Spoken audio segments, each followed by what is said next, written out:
All right, hello, Awatuki. This is Rick Allen coming to you from the fourth edition of the Cups 2020 What If campaign. And today we're going to be interviewing a few of the vendors that are here and a few of the business owners, talking about them, their business, and how it can benefit you. So, with no further ado, I want to introduce you to this lovely young lady and give us your name. My name is Falan Blake. All right, Falan. So you're here at the fourth Cups 2020 What If campaign, and you're here in the Awatuki community. Is that correct? Yes, I'm Okay. local. Okay. So, and tell us a little bit about the business that you operate and what you do for people. Okay, I'm I'm the owner of Blake Consulting Agency, and so what I do is digital marketing strategies. So for entrepreneurs or businesses already established, if they're looking for a specific strategy plan to create content specifically to scale their business or to meet some sort of metrics that they're trying to meet according to their business plan, they would hire me to do so. Awesome, awesome. So digital marketing, really, what does that mean? Digital marketing means it's a virtual business, an online business. So if you have a digital product like an ebook or t-shirts or something that you would sell online specifically and exclusively, that's what I specialize in. Social media management, the content creation of such said product. Okay. Right. All right. Now, what if I have a physical product, or if I have a brick and mortar business that's really only local? Can social media help me? Yes, it can. And so one of the aspects of having someone who's very versed in digital marketing would be to, if you have a brick and mortar establishment and you have no online presence, you would want to hire someone to create your content strategy for you. And I do that as well. Okay. So content, that's kind of like the online version of an article in the newspaper or an ad in a magazine. Am I getting that right? Content creation, it varies. It can be anything from blogging to creating graphics, like something you would do on Canva. Okay. You could even do video, influencer marketing, things like that. So say for instance, you have a business and you're busy running your business. You don't have time to be the face of your social media brands. You would hire my firm and I would create the content. So if I took a look at your business model and your understanding of your target audience, I would create content, engaging content to keep them focused on your brand. Okay. So if you had a brick and mortar establishment, obviously I would feature items from your brick and mortar establishment or tell you about the establishment. I would be the face of your business. Okay. Cool. Well, that'd be a very nice face to have on my business. Oh, thank you. All right. So, can you make my phone ring? Yes. Can you make people walk in my door? Yes. Fantastic, fantastic. And I'm assuming then you can also get visitors to my website. Yes. Great. I do great. SEO as well. And so there's a lot of components compared to just strategic old-fashioned marketing where you would do things like, take an ad in the paper. All those things are still very plausible because not everyone is a social media person. However, with the digital age, you can very specifically target an exact person that that would want your product, specifically speaking to them. And with the technology today, with remarketing that client, so say for instance they put something in their cart on your website and they don't go back and do it right away. Well, they don't do the deal. Yeah, and that's no fun.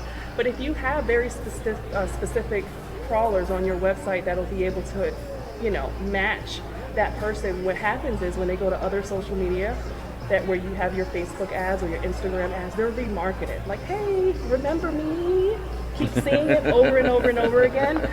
And you're like, oh, I did go to this website. I got distracted and I need to go and pay for this item because they're constantly remarketed. Okay. So that is really the awesomeness of digital advertising and digital marketing.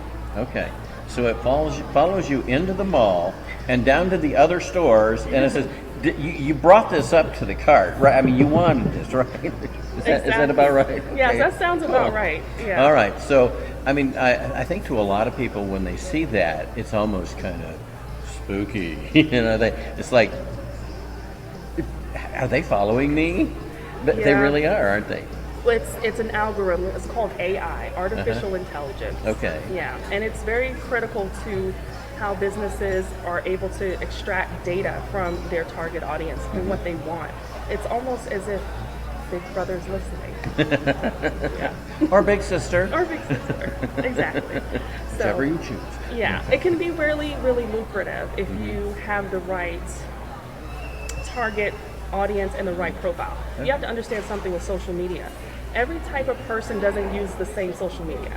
So it depends on, you have to know your audience. So does your audience, are they Facebookers? Are they TikTokers? Are they, there's very few people that are going to be on the same platform on every platform. So you have to repurpose your content to suit the personality and the psychology of the type of person on that platform. Okay.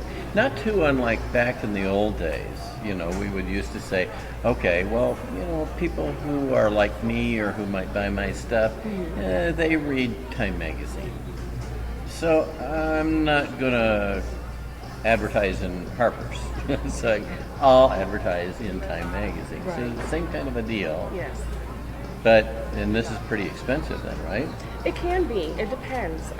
It depends on your scale. Like, for me, I have an international business, so I really heavily rely on content creation. I like content creation because it allows you to hit everywhere on your platform with hashtagging, without allowing you to have to position yourself in that specific region. Does that make sense? Sure. So if anyone follows this said hashtag, and if it's a branded hashtag, then they'll troll it. It'll show. The algorithm will let it show. And so hashtagging is just critical when it comes to getting a business seen or an entrepreneur seen. Okay. Cool. So for those of you who are like as old as I am, hashtag, it's like that's that pound sign. You remember on the phone we used to hit that button last? All right. So hashtags. So hashtags are a big deal. They help direct people to our site or to our content or our ads. Right. It's just like with SEO, search engine optimization, when you are geotagging or tagging a product, you're tagging your location. Like if you were uploading a picture on Facebook, you geotag it. So when you geotag a picture, it'll say, oh, I took this picture, it's geotagged at Awatuki Chamber of Commerce or Awatuki, So anytime someone's following a business that's in Awatuki, they want to stay local to a business, they're going to search, and those are the ones that are geotagged, that picture comes up. Okay. Do you mind if we give away something free for people who are just, maybe they're not at the level they're going to hire you, Falan, but they think, man, I should probably use a little bit of that stuff in my business. What would I do? How would I do this hashtag thing? So hashtagging is, I can explain it to you. The way that hashtagging would work in your social media, which is very critical, you want to go to the social media platform that you're trying to draw business from. Who's your target? Do you know? Like specific? My target would be small business owners. Probably they have 50 or fewer employees. Okay. And any specifics, do you think that those types of people would be Facebookers, Instagrammers, LinkedIn people? They're probably, some of them are going to be on LinkedIn because part of them are going to be HR people. Okay. Some of them are going to be business owners, so they could potentially be on any of those platforms, mostly because they're just like me. They're looking at those platforms to try and bring in the business that they used to bring in by putting in an ad in the newspaper or a local magazine or something like that. Okay, so let's just use Instagram for an example. Instagram has a search function on their platform where you can literally go and search the hashtag. Generally speaking, you want to pick a hashtag that doesn't have a major amount of posts on it because your little post will get lost in the sauce. And you're trying to be unique. Yes. So when branding a hashtag, you want to stay away from typical hashtags that are like entrepreneur. It's too broad. So you want to scale it back. Okay. So you can say Awatuki entrepreneur.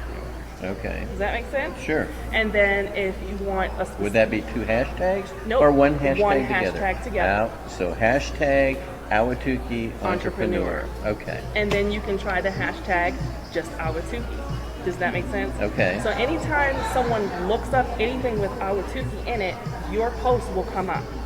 Okay. And so the more defined your niche, the more specific you can be, the smaller amount of chances that you will be lost in the sauce, essentially. Okay. All right. So you'll stand out more.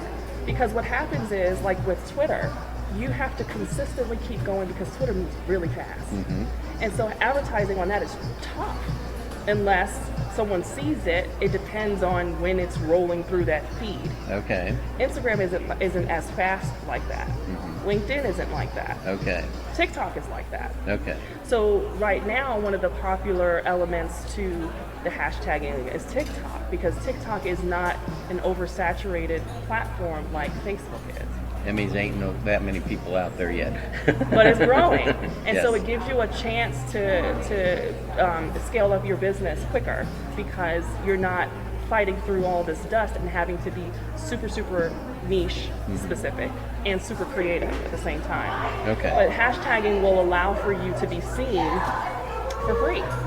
Now, if you want a sponsored post, then that's when you get into the advanced settings of a sponsored post, that you can actually target that person, whereas it keeps following them. Okay. Because Instagram and Facebook are the same entity, the same one shown on one will show on the other. Okay.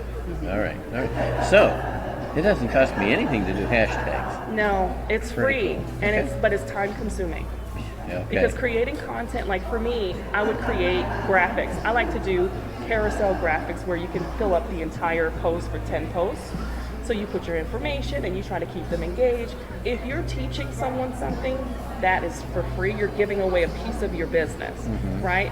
But it's in hopes that they remember you when the time comes, because you keep giving amazing content. Okay. Content creation can be extremely lucrative and is the only form of advertising I ever do. I Okay. don't pay for ads. Because Okay. my specialty is in the content creation. I've been doing that for 15 years. Okay. Interesting. Okay, well, thank you very much, Falan. I appreciate it. Yeah. And thank you, everyone, for watching. I'm Rick Allen here at the Cups 2020 What If campaign, the fourth one. The fifth one is going to be the last Wednesday in August, and it's going to be right back here at the Ahwatukee Country Club where we are today. So I hope all of you will think about coming out too. If you're a vendor and you want to be showing your business, your wares to the local community, great place to come. And if you're an online person, hey, you can find great things here as well. Great vendors, people like Falan, who might be able to help you build your business. I'm Rick Allen. We'll talk to you again soon. Thank you. Bye-bye.